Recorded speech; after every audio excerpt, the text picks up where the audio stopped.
timakhala ndi chiyembekezo chona kuti timva kuti AI mwina anali kwina kwake komwe network imavuta kulumikizana kumavuta, koma ndithu kusowa kumene kuja lero kwa kaperesera kuti m'bale wathu Oswald Chumani ndi munthu amene adayenda naye pa ulendo umene adayendawo lero ndi maliro ndithu. Nzodandaulitsa pakati pathu kwa anthu maka otimenyera ufulu pa social media, komanso koseliza m'bale ameneyu adakaonekera ku kampo kuja kumene Amalawi akusungidwa podikilira ulendo opita ku Malawi, kumene anakhala mmodzi wotenga nawo uthandizo kukapereka zokhuza pokumva kuti Oswald Chumani watisiya pa ngozi ya galimoto. Akuti ngozi idachitika pa 16 mmene tamvera.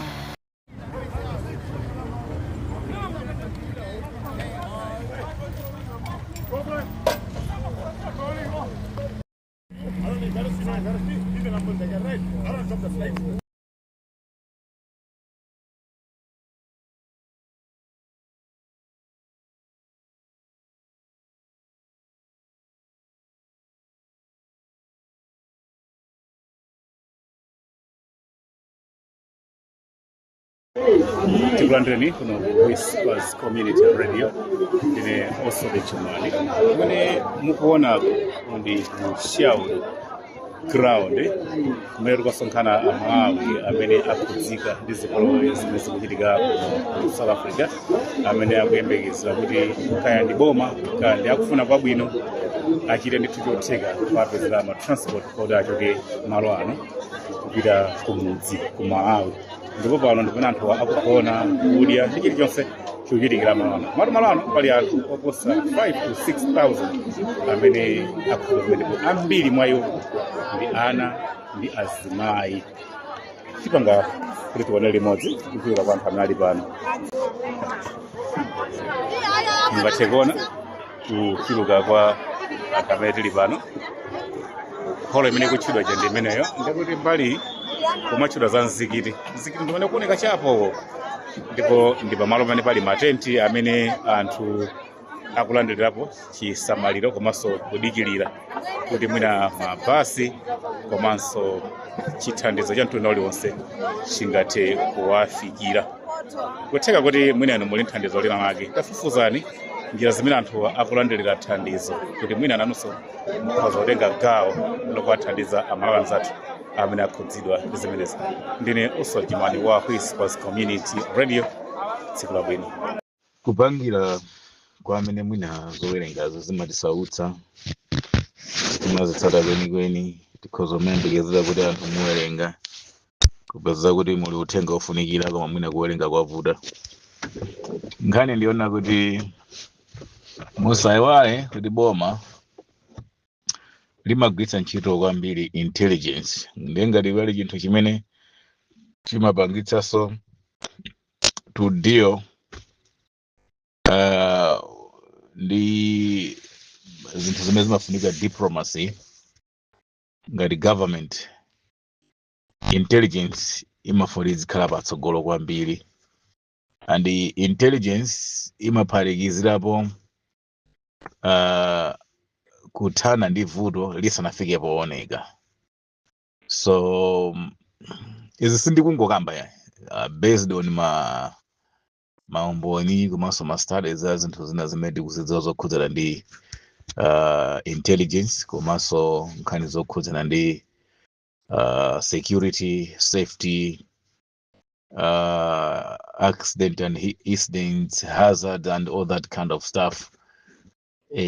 Ngozi, zinthu zochitika, zinthu zachiopsezo, zinthu zokhuzika chitetezo and stuff. Ndizinoona kuti ine pamalo pandakhala ndikuzungulirapo ndi kuma chita ma calculations osiyana kupanga monitor ma conditions kuti kodi malo amene wawa akuoneka bwanji, how vulnerable are people, anthu amene apezeka malo amene wawa ali bwanji exposed ku zinthu zina apart from zinthu zimene zapangitsa kukhala malo awa, koma ndikuti ali exposed bwanji ku zinthu zina zimene ku ziopsezo zina. Ndikuti anthu aja pamene paja patatiche pabuka chinthu palibe munthu amene angakwanitse kuateteza. Wani pangathubuka matenda pamene paja amene simungadziwa, matenda amenewo akhoza kutsala mu South Africa muno kapena anthu aja akhoza kuatenga kumapita nawo ku Malawi. But if our government akuchita zinthu zachidodo khala ngati mwina safuna kuitenga that matter kuitenga serious, chimene chingachitika nchiona kuti mukanakhala kuti munafika boma la South Africa sili kuchilimika popereka chithandizo ndi chisamaliro kwa anthu aja ngati anthu awo. Safuna kuononga ma resources awo kuonongera anthu amene aja alibe budget iliyonse ya zimene zikuchitika pane paja zicha, and sangaike any emergency ya chuma choti chithandizire zimene zija. It is not their responsibility, komanso si vuto lawo limenewo angathe kuonongera ma revenue awo, angathe kuonongera misonkho yawo pa mavuto amene aja. Ndio chimene angakwanitse ndi kutumizapo anthu ma law enforcement amene alipo kale, amene ali pa ntchito kale, koma anything emergency ndekuti government ya South Africa ili idle. That idle sikungobwera, ikubwera pa zifukwa. Chifukwa kuti within the government pali anthu amene sakufuna ndithu nkhani ya ma foreigners kuti zikhama kuti, and they cannot allow kuti extra resources should be used for those people. Chifukwa khanjira yotumizira anthu kwawo ilipo kale kulindera. So ngati akusonkhana apa ndidzino kuti pakhala another extra budget yochotsera malo amene wa through the government of South Africa, local government or national government, akunama asiyena dzikhala ali ndi kwawo. Maiko ako andamata bank, maiko ako anu ngati ku Malawi they are corrupt. Pali nkhani zambiri chifukwa limene sono munati kukula tikudziwika sono ndi anthu pena tikumachita manyazi kuti kamwaliditse kule potengera kuti ndimene zinthu zikukhalira, you know. Koma pali zinthu zambiri zoti tingathe kukamba how our government is failing those Malawians there, kuti ngati boma likulephera bwanji kuathandiza Malawi aja pamene paja. Pali zinthu zambiri zoti kuti tiyambe kuzilankhula apapa zikhozokhala zinthu zochititsa manyazi, to be honest. Koma nkhani ndiyonena kuti both government are stupid. Let's be honest. Both government, Malawian government is stupid and South African government is stupid. Anthu ena mwina mmamva kupweteka when we saying like that. When we saying Malawi government is stupid, we don't mean a president, we don't mean an alliance. And when we're saying South Africa government, ndi anthu amene akuyendetsa zintchito mboma, not my politicians. Politicians, they always need kupanga gain pa china chilichonse. Of course amakhala ndi anthu amene tangu kuwapatsa udindo kuti ayang'anire ntchito ina yake imene imagwirika kale mbomamo, koma iwo achimanga kwasankha kuti akayang'anira kuti zikuchitika bwino ndi kupereka ma directive, koma otherwise planning imakhala ilipo kale kumene kucha. Why I'm saying they're stupid, nkhani ndiyonena kuti ngati malo lero date itu ndi 16 if I'm not wrong, maika 17 anthu aja ananena kuti pa 30. Ngati malo amene aja anthu sangachoke pomafika pa 30, chimene mungadziwe kuti ine ndikuzungulira Durban ino, ndikuzungulira andisaneza Durban, ndikunena pano ndili kunja kwa Durban ndi 65 kilometers kuchoka pa town ya Durban kupita kunja kwa town ya Durban. I'm 65 kilometers kuli a Malawi kuno. Ndi malo zoti sindifika, ndamba kuyenda kale kale ndikupochola kundipatsa mapo fika poti GPS je ndikuti ndikuti iyathera pano kwinaku sindikudziwa. Nangofika poti I was stranded ndikungoyima pena pake ndikazi pesa ni means yoti muchoke kumene muli kumufike ku msewu wakuti pali hardware anayipa kapenti wa yellow ndi Alpha hardware. Ndayima pamene popo ngati mukupadziwa ari koma ndi kuti mutidikira. I'm telling you ndachoka ku Durban at 5 minutes past 5. Ndadzafika kunoko chifukwa cha misewu ndi mmene zili, ndadzafika kunoko 26 minutes past 8 usiku, as I'm saying. Panopo ndili pano ndayima pona kuti pamene pali nyumba yawo, pamene amakhala nyumba yawopo sindingafikepo. ndayima kukansewo kuno kotola kutembenuza galimoto kunkuchidzenje mphepete mwaphiri ndikanajambula kama kuti mwina mwake sindingajambula anthu adabwati ndikujambula chani mphepete mwaphiri moti ine kuti ndipange reverse kuti nditembenuze galimoto ndiyang'anenso umene ndikubwerera. It's a risk. I risk kunena kuti basi let me just try kuti mwamwake apa ndingathe kutembenuza galimoto. Thank God ndakwanitsa kutembenuza galimoto ndiyang'ana umene ndikuchokera. Koma apita kunyumba kwako kuti atsitse katundu chokera kumene amakhalako kuti abwere pansewo pano. I'm waiting here ndingathe inali 8:34 apapa ndi 9:18 pafupifupi mwina 30 to 40 minutes anyamata akuphiriko sana malize kutsitsa katundu kubweza not even chikwama chimodzi yafika pansewo pano kuti ndatenge ndikasiye kukampo. So let me tell you something, sindikukamba zinthu zonena kuti ndangokhuta amene anthu ena amaganiza kuti ino awo amangofuna kutchuka. Ndikanakhala ndifuna kutchuka ndi nkhani zambiri mbizo ndikhoza malankhula kuti nditchuke. I know what the politicians does. Ndikudziwa zimene zimachitika, ndikudziwa mmene anthu amapangira kandi za mabizinesi, kandi za science, kandi za nkhondo, kandi za chani. I know zoyenera kuti ndilankhule kuti ndikufuna ndingotchuka. This time sindilankhula vienera liyonse yangofuna kutchuka, koma ndikuuza chilungamo chenicheni chiona kuti pamalo paja amayi oti kumatenga kumakaunjika bebe pamene paja sipali safe. Our government is stupid. The South African government is stupid. On the other hand, chifukwa chani malo amene aja anthu ali exposed ku zinthu zina, not only zimene akuthawa koma ali exposed diso ku zinthu zina zosakhala bwino. Mwachimodzi mwa icho ndi matenda amene angathe kubuka pane paja. These 10,000 people plus, these 10,000 plus people amene anthu 10,000 amene akutendedwa ndi premier ndikuwuzani akugulitsa ntchito ma toilet osakwana 30 or 20. Sindidzoti toilet imodzi kumalowedwa ndi anthu angati in an hour. Kuti toilet imodzimo iniyo panopo mukafike pamalo paja pakumveka fungo loti niyo chibadwe ni mwina simunami mwalimvapo chifukwa cha chimbudzi, mikodzo ndi mathukuta a anthu. Pali azimayi pamene paja mapampazi a ana amene akuasintha adona kuti ndezi kutayidwa bwanji ndezi kusamalidwa bwanji. Payamba umve pamene paja anthu aja it's either pangathe kubuka matenda amene akhoza kuasiya mu South Africa muno, pangathe kubuka matenda oti angathe kutuluka nawo dziko lino ndi kunkanda awasiya maboda amu ndi kufika nawo ku Malawi. Okay, let's do this. Tizikeni in this form. Ngati matenda atatsaka ku South Africa kuno, South Africa idzakhala mwa another 2-3 years akusakasaka mtundu wa matenda amene adzabukewo kuti awadziwe mankhwala ake.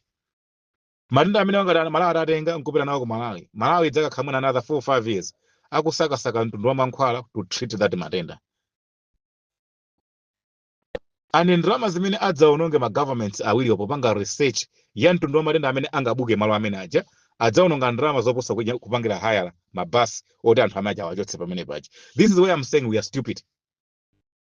For it will cost you a lot of money mamupanga prevent matenda amene angatuluke malo amene aja ndi miyoyo imene ingadzatayike, komanso malo mupanga prevent chuma chimene chidzaonongeke popanga research, kupanga kafukufuku wa mtundu wa matenda amene adzabuka amene msimukuwadziwa ndi kupanga treat matenda amenewo.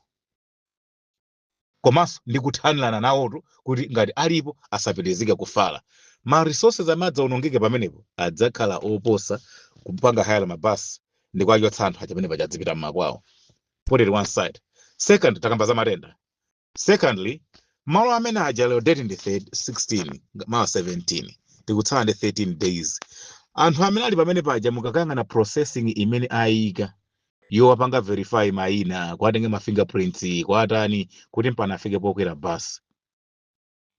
Muone kuti South African government yapanga deploy ma officers angati choka ku Home Affairs poyelekeza ndi chigulu chimene chili pamene paja komanso pokhala kuti ndi zinthu zimene zachitika mwa emergency ndiye mupite mukangana kuti pali ya Home Affairs angati amene apanga zimenezo. Process ikumatenga 2 days munthu mmodzi kuti adutse process ya zonse mpaka afika poti she or he is verified kuti ndi Malawi and angathokera basi kumapita ku Malawi. It is taking 48 to 60 chakuti hours, I mean to 72 hours ikumakhala munthu pamene paja kuti afike popangidwa verified kukwera basi kumapita ku Malawi. Ineyo sindikukamba ndi kuti history anthu amene kumatenga ndikakasiya pamene pajapo I'm still speaking to them ndini ma voice note yawo koma sindingamapangena nawo share ndi zinthu embarrassing. Apeze kuti zinthu mene balankhwa nawo ndimazipanga share ndiye zikhala chani. Koma I'm just telling you ukafunsa kuti tikuzunzika tu pano. verification ichabe yoti iwe to register and to be verified kwendika mala afika poti wakwera galimoto ukuchoka mala maji 72 hours osawerengera nthawi imene wakhala panzere kuti ukafika popangidwa registered. Kukhala panzere kukhala kungatha another 24 hours kuti uchoke kumene kuli nzere ukafika pamene pali poyambirira poti ukayambe kuyika dzina lako. Leave that thing alone. So that process mukayiyang'anitsitsa malo amene aja in 13 days imene yatsala ngati pali anthu 6000 amene achoka ndi mabasi 10, mabasi 10 basi iliyonse ikunyamula anthu 60, mabasi 10 that is 600, basi iliyonse ikutenga anthu 70, mabasi 10 ndikutenga anthu 700, ndenge ndi mabasi 10 atenga anthu 700 pamalo pali anthu 10,000 tikuyembekeza mabasi angati? It means anthu 7,000 tikufunika mabasi 100. If I'm not wrong. If I'm not wrong, 100 buses kuti anthu amaja onse achoke malo amene aja. Kodi 100 buses ndi process imene ilipo yopanga verify anthu amene wawa mayina ndi china chilichonse kuti mpana afikepo ochoka mmene ilili slow in 13 days ngati mwakwanitsa kuchotsapo anthu 700 out of 10,000 pa masiku amene anthu akhala ali pamene paja ndi masiku angati? We talking of 1 week imene anthu akhala kugona pamphepo paja. From last week, if I'm not lying, tingathaona kuti panopo tikuthamanga ku 10 days to 12 days anthu akhala pamene paja. So 10 days, let's say 10 days. Pa 10 days itakwanitsa panga processing anthu 700 apita out of 10,000. Ndekuti enaso 700 we're looking of 10 days again. Tidzakhala kuti not even 50% ya anthu amene akwanitsa pamene paja kuchoka kupita ku Malawi. Madede adzakhala kuti akufika ku 30 June. 30 June azini aka kuti ndi tsiku lomaliza. Zimene atadzachite pa 30 June inu ndine sitikudziwa. Mukanadziwa ziwoya nthungululu zikumayembedwa m'midzi mu maderamu tikamatenga anthu amatuluka nawo nthungululu kusonyeza kuti anthu asama tifuna kale nkale. Paiba kuonetsa nkhope yachisoni, remorse, okuonetsa kuti yanchani nthungululu ena umakulankhulira umakululu ena umavina dzipitani mmatiti ina timalephera kupuma. Pa 30 June anangoti pa 30 June sitikudziwa kuti 30 June ndi chani chitachitike m'midzi mu makwalala mu mafamu mudakali a Malawi. Galimoto imene ndikugwiritsa ntchito a very small pickup yona tisindinganene kuti ine nkutani ngati akanika mabasi otenga anthu ene kapanga chani nkuchita kuganiza kuti kodi enawa asololokamo bwanji menemo. Anthu akupita kushawodo kukakhala malo amene aja osakhala kuti zikwama akutenga ziya mukusayika anthu mabigili ma TV mafriji mabedi apita nadzo kuti ino okay zikomo kwambiri adachigwirira ntchito akudziwa kuti ulendo ndipita ku Malawi usunduka bweraso sindikudziwa ngati ndidzapondeso dziko lino ndipite kumudzi opanda chofunda sindikudziwa ngati ndidzabwereso kuno mwina friji chikhozo kacho ndiyo ndikhozo kagulitsa ndikapeza poyambira. I don't know. They don't know. They are not even certain of kuti the next 1 hour chitachitike ndi chani. Anthu sakutenga katundu pita naye malo amene aja kuti mitu yawo sikugwira kuti sakudziwa kuti mbasi friji singakakwere akudziwa koma kuno kwakuchoka kuno akuchoka kuti sakabwera konso asiye friji nyumba adzipita. Kukanakhala ngati kwalira bomba kwalira nuclear akanatuluka munthu ndikumathawa koma akupatsa masiku 30 June mtima ukumawawa kuphuphaphupha kuti mwina ndingotenga chinthu changachi ndikangokhala nacho malo ena ake amene mwina akuoneka ngati ndi malo oti kaya pali chitetezo koma ngati chili chondipeza chikatipezere pagulu. Akafika pamene paja munthu kumamva phokoso la Malawi anzake kuona ndi imene palili ngakhale palibe chiyembekezo kuti angathokera basi koma akudziwa kuti chotipeza pano chidzatipeza tonse pakamodzi sichidzakhala cha munthu mmodzi. That is the only hope imene Amalawi akusonkhana malo amene aja ali nayo, nothing else and nothing at all. Kuti kaya pachitika chani kaya ndakuti basi itani azibambo ambiri amene ali pane paja ndi otaya kale mitima akudziwa kuti kwawo kwatha chifukwa mabasi ngati akulephera chebwana nayo ayamba ndi azimayi ndi ana koma ngakhala azimayi akupezeka kuti siwonse amene akuthandizidwa. Ngati sakumaliza kuthandiza azimayi ine ngati mamuna ndidziyembe kuti ndithandiza liti? Zero. Tikuyenda muwatenga anthu mu plasma TV tu madijani LED maplasma kufika pomwe agulitsa munthu TV 500 rands koma ndikumapeza kuti palibe akugula 500 rands ma 105 matipempha ife ajumani tiguleni TV zingati 600 komolo 500 ndipatseni amwene inkulu ndikugule TV ndidzipita nayo kuti ine ndidzipita nayo kuti TV ndipeza kuti munthu alibe ndalama yoti TV ampatse transporter amutengere ku Malawi komanso palibe munthu amene akuoneka kuti ali ndi ndalama yoti angathe kumugula TV aliyense ndi nafsi aliyense angoganiza za moyo wake palibe sopanopo amene akulankhula zoganiza moyo wa munthu wina, not even a husband kuganiza za mkazi wake, not even mkazi kuganiza za mamuna wake, mwina pang'ono mkazi amakwanisa kuganiza za mwana wake.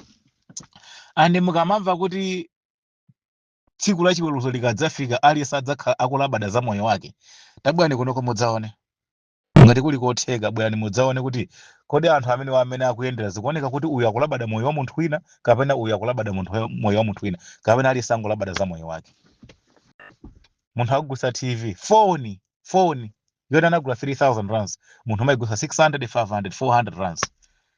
Nkumaga kuti sono iwo logulitse phone 400 rands pamene anthu akuchulukana anafuna kupita pamodzi ndi pamene matransport akukwera. You know why? Anthu amapulumukira kwera matruck aku South Africa kuno akuopa kupita Mozambique, matruck aku South Africa kuno akuopa kupita Zimbabwe nkhala bwera ku Malawi. Anthu amene ndi matruck ku Malawi akuopa kutumiza matruck awo kuno. Kumene anthu amakwerera matruck panopo dry, matruck kulibe. Matruck amene alipo ochepawo akudziwa kuti demand is high, zotsatira zake akuchaja mitengo yoti you can't believe. Akukuuza kuti patruck kuti iwe ulodepo katundu 1 meter 7,500 kuti uikepo katundu pa 1 meter. I think amene mapanga za transporting mukudziwa chimene utanthauza. Pa bed ya truck paja 1 meter uikepo katundu wako pamenepo. Muzoti pa 1 meter pamala katundu ngati pakhozolowa katundu mwina mwake 1 ton kapena 2 ton. Kama ngati zizi ma fridges ijende iwalani. Pomada that truck ija panapo you're talking of 150,000 Malawi kwacha. I mean 150,000 rands. Aitenga good anthu.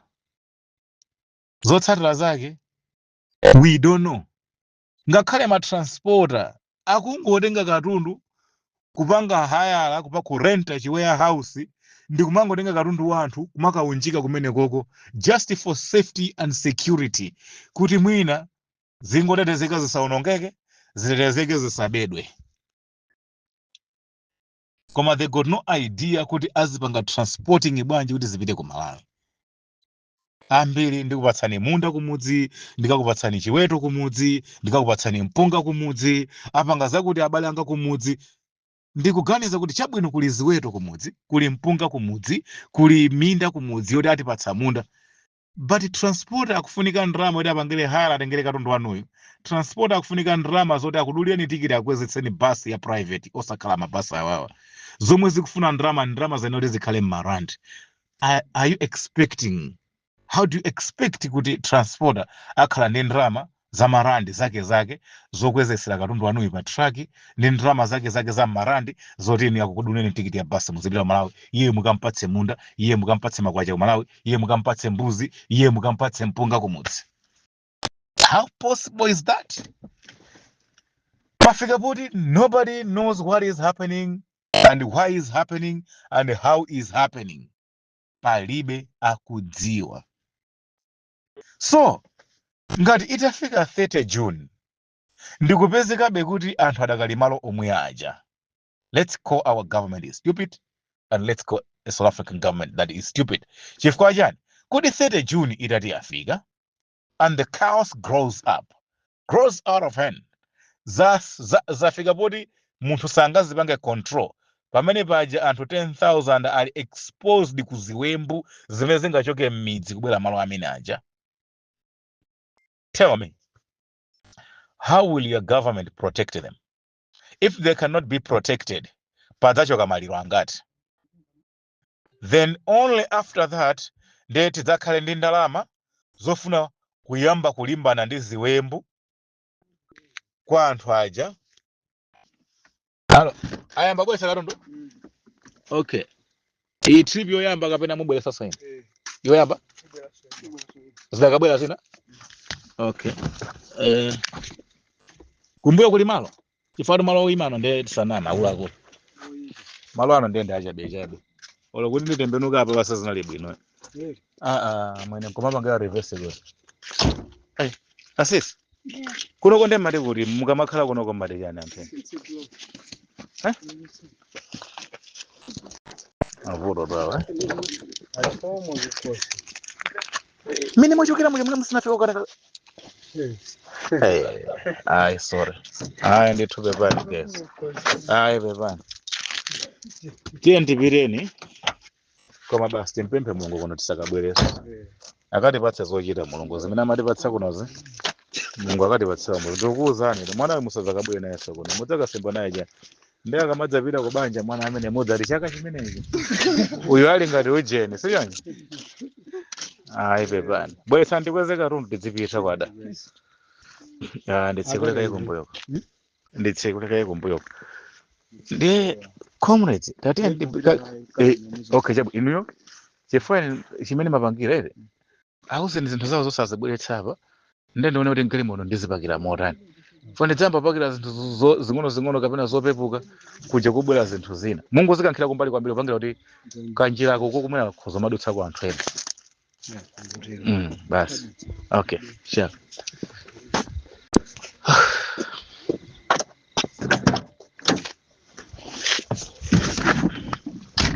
ndi kudzapezeke kuti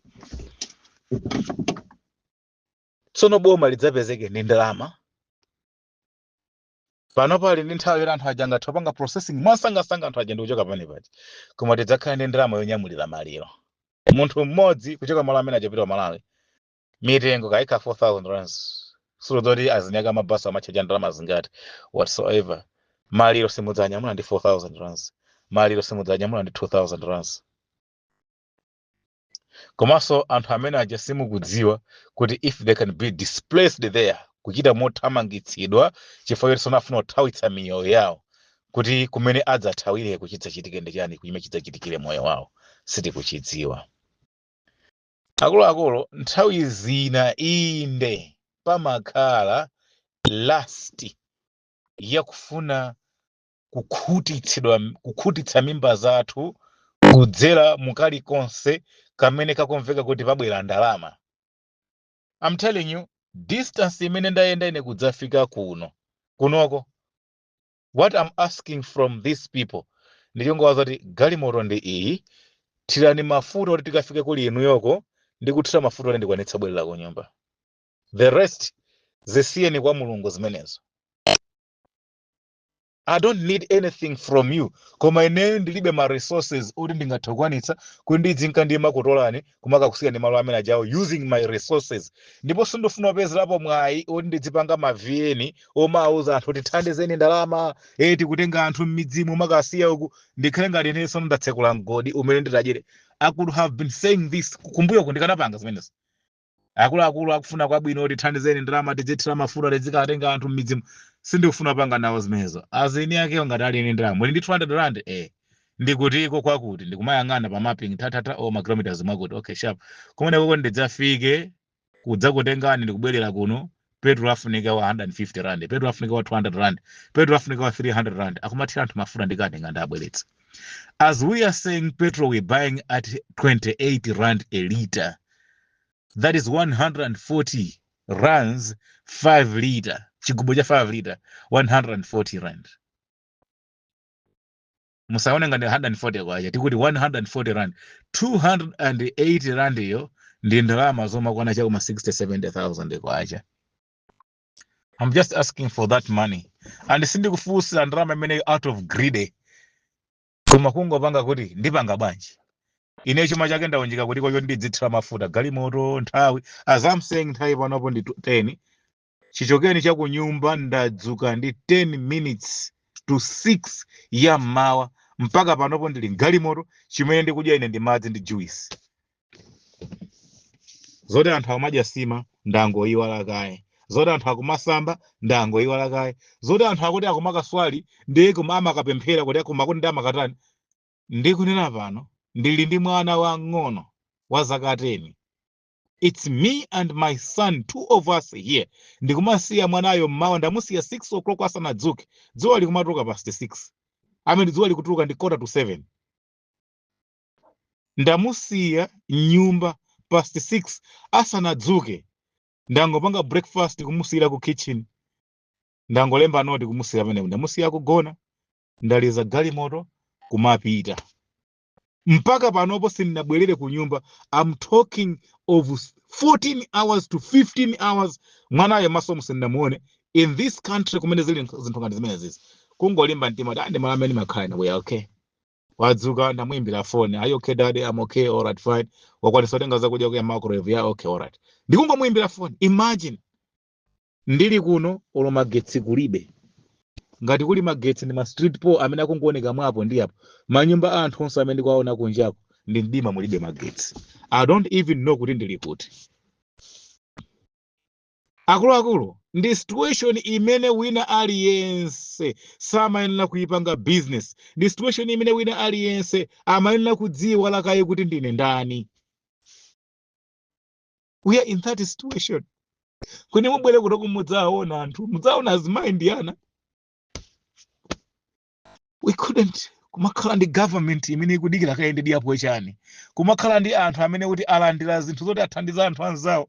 Iwo nkumathawa ndi ndalama, iwo kumabisa ndalama. In this situation munthu ngati simungamve chisondi zimene zikuchitikira kuno kwa anthu, mudzakamva kuti iko chisondi lidzakhala liti. After what?